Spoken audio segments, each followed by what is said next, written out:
শুনলাম তুই নাকি বিনা দাওয়াতেই বাবা হয়ে গেছিস। আমি বাবা হতে যাচ্ছি সেটা তো আমি নিজেই জানি না। আর ও যে মা তো যাচ্ছে এই বাচ্চার বাবাকে ও জানে না। কি একটা অদ্ভুত রে। এসব বিষয় নিয়ে কি মজা নিতে হয়? তো মজা নিব না?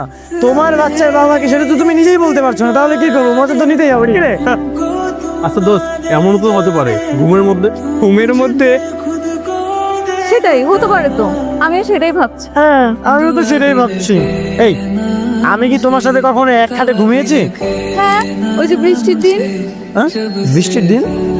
আই তোমার মনে পড়তেছে না? ওই যে বৃষ্টির দিন, বৃষ্টি হচ্ছিল, তারপর তুমি আর আমি যে এক খাটে শুলাম। সেদিন তো তুমি এক পাশে শুয়েছিলে আর আমি আরেক পাশে, আমাদের মধ্যে অনেক ডিস্টেন্স ছিল, কিভাবে কি হবে? কি হয়েছে দোস্ত? বাদ দে, বেচারি বলতে যাচ্ছে না বাচ্চাটার বাবাকে, তোর মনে করে চালায় দে, সমস্যা কি? কি বলছিস তোরা কি বোকা? হ্যাঁ এটা কখনোই সম্ভব না। এমনিতেই তো ওকে এখন আমি ওয়াইফের মর্যাদাই দেইনি, আর ওর বাচ্চা পিঠে পড়ছে আমি দিব, এটা তো কখনোই সম্ভব না। অসহ্য, তোমার সাথে বের হওয়াটা আমার ভুল হয়েছে। মা নির্যতার কিচ্ছু রাখলো না, অপমান করতে করো, এখন ফ্রেন্ডদের সামনেও করলা। আহারে বেচারিটা কষ্ট পায় চলে গেল রে। মামা রে। রহিম ভাই। আপা আমি হ্যাঁ আমি, আমার একটা শ্যাম্পু দেন আর হচ্ছে একটা বিস্কিট দেন। আপা হ্যাঁ? শুনলাম আপনার সন্তানের বাবার পরিচয় নাকি নাই? কে বলছে? এলাকা তো সরিয়ে গেছে, সবাই তো হাসাহাসি করতে আছে। আপা সদাইটা নিয়ে যান।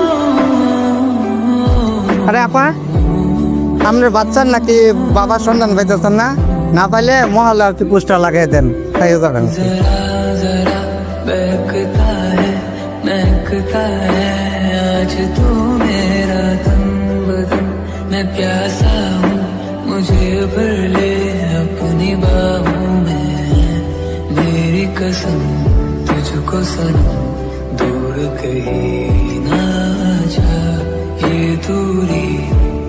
হ্যাঁ সুইসাইডটা করে নে, তাহলে তো সব প্রবলেম সলভ হয়ে যায়। এতদিনে ভালো একটা ডিসিশন নিয়েছিস। হ্যাঁ ঠিক বলেছিস, আমি মরে গেলেই তো সব সমাধান হয়ে যায়, তাই না? এটাই তো চাস তুই। যে বাদ দে, বল কি বলতে চাস? কি শুরু করেছিস কি তুই? কেন করছিস আমার সাথে এমন? তোর কাছে আমি জোগাড় হয়ে গেছি, এলাকাবাসীর কাছে আমার নামে বদনাম করে বেড়াচ্ছিস, আমার তোর বাঁচার কোনো উপায় রাখলি না তুই। আচ্ছা, তোর কখনো মনে হয়নি যে আমার কেমন লাগতে পারে? আমি কতটা কষ্ট পাই সেটা কোনোদিন ভেবে দেখেছিস? এর জন্য তো তুই দেয়, বলে দিলি তো হয় তোর এই পেটের বাচ্চা বাবাকে, তাহলে তো এত দূর আসতো না। আমি সত্যি জানি না, বিশ্বাস কর দীপ, আমরা সত্যি জানি না এ বাচ্চার বাবা কে। আচ্ছা তুই তো আমার সাথে ছোটবেলা থেকে একসাথে চলেছিস, মিশেছিস, আমরা একসাথে বড় হয়েছি। তোর কি মনে হয় না যে যদি আমার সাথে এরকম কিছু হতো আমি তোকে জানাতাম না? বল, আমি সত্যি এরকম কিচ্ছু করি, আমি আর যাই হই চরিত্রহীন না দীপ। তোর চরিত্র যে কেমন সেটা তোর এই পেটের বাচ্চা দেখে বোঝা যাচ্ছে। আচ্ছা তুই তো আমাকে একদিন বলেছিলি চল সবকিছু ভুলে আমরা নতুন করে সব শুরু করি। হ্যাঁ বলেছিলাম, কিন্তু সেটা পেটের বাচ্চা আসার আগে। দীপ, তুই অন্তত আমাকে ব্লেমটা দিস না প্লিজ, তুই তো সব জানিস তাই না? প্লিজ তুই এই সন্তানের স্বীকৃতিটা দে। দেখ এটা কখনোই সম্ভব না। দেখ দীপ, তুই আর আমি তো ছোটবেলা থেকে একসাথে বড় হয়েছি, আমার সব দুঃখ কষ্টে তুই আমার পাশে ছিলি। আজকে আমার এত বড় একটা বিপদে তুই আমার পাশে থাকবি না? তুই তো এখন শুধু আমার ভাই না রে, তুই তো আমার হাজবেন্ড।